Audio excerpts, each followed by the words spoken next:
اجازت دی گئی ہے اس میں بھی حد سے بڑھنے سے منع کیا گیا ہے. ایک حد کے اندر رہ کر یہ میک اپ بھی کرنا چاہیے.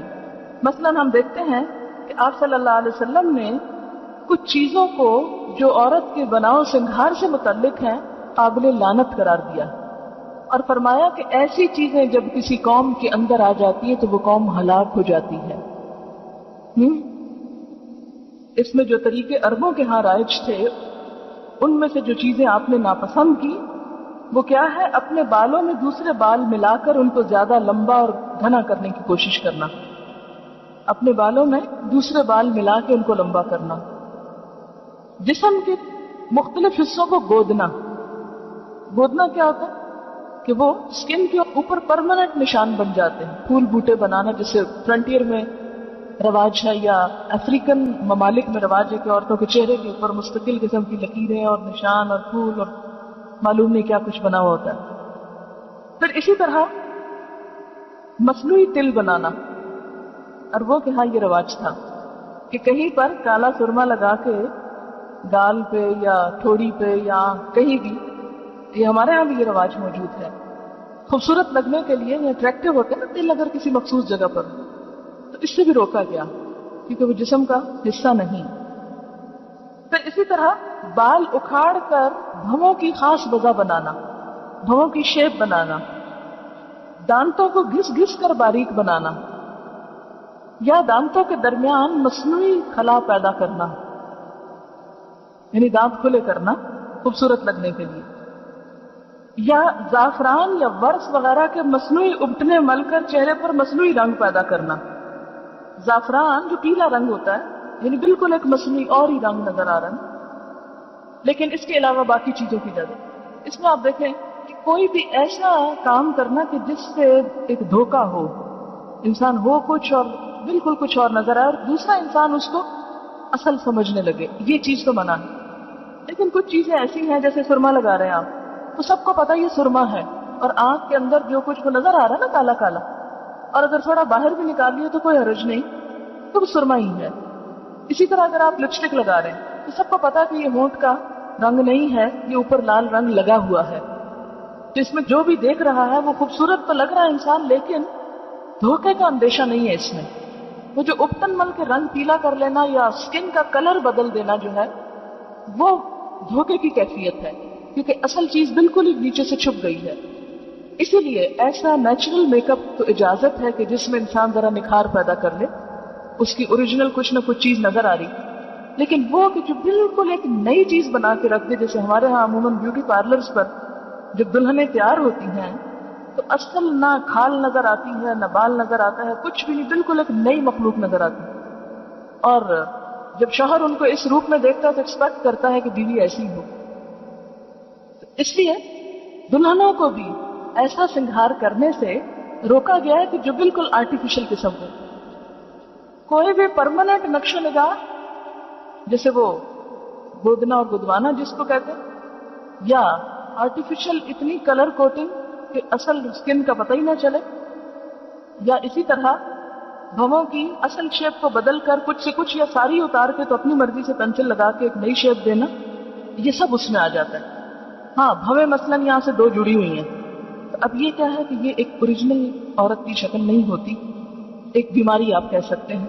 اس میں اگر ان کو الگ کر لیا جائے تو وہ فطرت پر لانا ہے، فطرت میں تبدیلی نہیں ہے. فطرت میں تبدیلی کیا ہے کہ اصل سارا کچھ اتار دیا آپ نے اور اپنی مرضی سے لگایا. اور یہ جو دو جڑے ہوئے ہیں ان کو الگ کرنا فطرت میں تبدیلی نہیں، فطرت پر لانا ہے. تو یہ ایک اصول کے طور پر سمجھ لیں کہ کوئی بھی ایسی چیز جو فطرت پر لانے میں مدد دے رہی ہے، اگرچہ وہ کچھ چینج کا تقاضا کر رہی ہے تو کوئی حرج نہیں، لیکن اگر وہ اللہ کی ساخت جیسے فَلَا يُغَيِّرُنَّ خَلْقَ اللَّهِ میں پیچھے آپ پڑ چکے ہیں، اللہ کی ساخت تو بدل رہی ہے تو وہ درست نہیں. یہ چیزیں اس لیے روکی گئی کہ یہ انسان کی صحت کے لیے بھی نقصان دہ ہے. آپ دیکھیں نا اپنے بالوں میں دوسرے کسی مردے کے بال وہ کاٹ کے لے آئے اور لگا دیے آپ نے، تو وہ ایک ہو سکتا کہ آپ کے اور اس کی جو جسم کی بیماریاں ہیں یا اور چیزیں ہیں ان میں کچھ فرق ہو تو وہ دوسرے کے بالوں سے ٹرانسفر ہو کر آپ کے اندر چلے جائیں. یا سب سے بڑی بات یہ کہ دھوکہ دینا منع ہے کہ کوئی سمجھے کہ یہ اس کے اپنے بال ہیں اور اپنے ہیں نہیں، تو یہ ساری چیزیں جو ہیں جو دھوکہ دہی میں آئے، فطرت کو بدلنے میں آئے، اللہ کی ساخت بدلنے میں آئے، وہ چیزیں درست نہیں ہیں۔ پھر اسی طرح زینت کا جو ہے ذکر ہوا کہ جس سے انسان آرائش کرتا ہے اپنی، تو اس میں بھی غلو سے کام نہیں لینا چاہیے۔ اب یہاں سے کوئی یہ نہ سمجھے کہ قرآن تو کہتا ہے بیوٹیفائی کرو اپنے آپ کو، لہذا جس طرح چاہو کرو، یہ معنی نہیں ہے اس کا، کیونکہ بیوٹیفیکیشن میں بھی اللہ تعالیٰ نے اور اس کے رسول صلی اللہ علیہ وسلم نے کچھ حدود مقرر کی ہیں۔ مثلا حدیث میں آتا ہے لعن الرسول علیہ الصلاۃ والسلام الواشمۃ والمستوشمۃ والواشرۃ والمستوشرۃ، رسول اللہ صلی اللہ علیہ وسلم نے لعنت فرمائی ہے گودنے والی پر، گودوانے والی پر، دانتوں کو نوکدار بنانے والی پر، اور اس پر جو دانتوں کو نوکدار بنوائے۔ یعنی ایسا طریقہ اختیار کرنا کہ جو پرماننٹ میک اپ کی قسمیں ہوتی ہیں، کہ مثلا یعنی ٹیٹوز جس کو کہتے ہیں، تو ٹیٹوز صرف بلو کلر کے نہیں یا بلیک نہیں ہوتے، بلکہ اب میک اپ کی غرض سے بھی استعمال ہو رہے ہیں، اس سے بھی منع کیا گیا ہے۔ یعنی گودنا جو ہے وہ اس میں شامل ہوتا ہے۔ اور اسی طرح جو دوسری چیز ہے دانتوں کو نوکدار بنوانا، یہ اس دور میں لوگ کیا کرتے تھے، گھسا گھسا کے دانتوں کی شیپ فرق کر لیتے تھے۔ بریسز لگانا نہیں مراد، وہ تو اس میں تو ٹریٹمنٹ بھی ہوتی ہے نا، لیکن ایسی بیوٹیفیکیشن کہ جس سے خلق میں تبدیلی ہو جائے۔ اس میں آپ دیکھیے حدیث میں واضح الفاظ میں آتا ہے، بخاری اور مسلم کی حدیث ہے، آپ صلی اللہ علیہ وسلم نے خوبصورتی کے لیے دانتوں میں درزیں بنانے والی، یعنی دانتوں کو اندر سے گھسا کے بیچ میں فاصلہ زیادہ کرنا، اس پہ لعنت کی ہے، جو در حقیقت اللہ کی بنائی ہوئی ساخت میں رد و بدل کرتی ہے۔ یعنی کوئی بھی ایسا میک اپ کہ جس سے پرماننٹ چینج جسم کے اندر ہو خوبصورتی کی خاطر، وہ منع کیا گیا ہے۔ اس میں آتا ہے لعن اللہ المتفلجات للحسن، کہ حسن کی خاطر دانتوں کے اندر تبدیلی پیدا کرنا۔ اسی طرح لعن رسول اللہ صلی اللہ علیہ وسلم النامصۃ والمتنمصۃ، آپ صلی اللہ علیہ وسلم نے بال نوچنے والی پر اور اس پر جو کسی سے خدمت لے اس پر بھی لعنت کی ہے۔ اور اس میں بھی ایک تو وہ بال ہیں جو بیماری کے طور پر ہیں، جیسے چن پر یا لپس وغیرہ پر، تو وہ نہیں، ایک وہ ہے کہ جو آنکھوں کی جو بھویں وغیرہ ہیں ان کو تراشنے کے لیے بنائے جاتے ہیں، وہ شامل ہے۔ نہیں ویکسنگ نہیں آتی کیونکہ وہ اذیت کا سبب ہے نا، جو بال اعضاء میں آتے ہیں کہ عورت کو مرد بنا دے، یعنی بازوؤں پر یا چہرے پر ایسے بال کہ جو عورت کو عورت نہیں بلکہ مردوں سے مشابہ کر دیں، ان کو اتارنے کی اجازت ہے، اس سے منع نہیں کیا گیا۔ بلکہ اس میں آپ دیکھیے کہ طبرانی کی روایت ہے کہ ابو اسحاق کی بیوی جو نوجوان تھی اور خوبصورتی کی شائق تھی، حضرت عائشہ کی خدمت میں حاضر ہوئی اور پوچھا کہ عورت اپنے شوہر کے لیے اپنے رخسار کے بال، رخسار کہتے ہیں نا چیکس کو، صاف کر سکتی ہے؟ حضرت عائشہ نے فرمایا اذیت کو ممکنہ حد تک دور کرو، کیونکہ یہ اذیت کا باعث ہے، یعنی عورت کے منہ پر بال جو ہیں وہ مرد کے لیے اذیت کا باعث ہے۔ تو یہ کتاب اللباس فتح الباری میں روایت آئی ہے، تو اس کی اجازت ہے۔ اسی طرح بالوں میں بال جوڑنا جو ہے، جوڑا بنانا یا بالوں کو کسی بھی طرح پیچ کر کے اس میں لگا کے خوبصورت بننا جو ہے وہ بھی منع ہے۔ حدیث میں آتا ہے، بخاری کی روایت ہے، اللہ تعالیٰ نے بال جوڑنے والی اور جڑوانے والی عورت پر لعنت فرمائی ہے۔ اور اس میں آپ دیکھیے کہ ان ساری جو احادیث ان میں ایک چیز مشترک ہے، اور وہ کیا ہے؟ لعنت کا لفظ، یعنی اللہ کی رحمت سے دور ہیں ایسے لوگ۔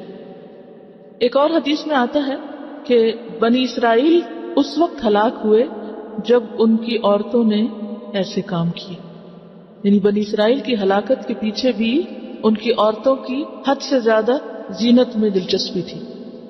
پھر اسی طرح ایک اور حدیث ہے جس سے پتہ چلتا ہے کہ بالوں کے اندر اگر کوئی جیسے دھاگے کے یا اون کے کوئی پیچز لگائے جائے تو منع نہیں ہے زینت کے لیے، جیسے چٹیا ڈالتے ہیں یا مہندی یا پراندہ یا وہ جو کلپس وغیرہ ڈالتے ہیں یا بیڈز ڈالتے ہیں، اس سے منع نہیں کیا گیا کیونکہ وہ پتہ چل رہا ہے کہ کوئی ایکسٹرا چیز ہے۔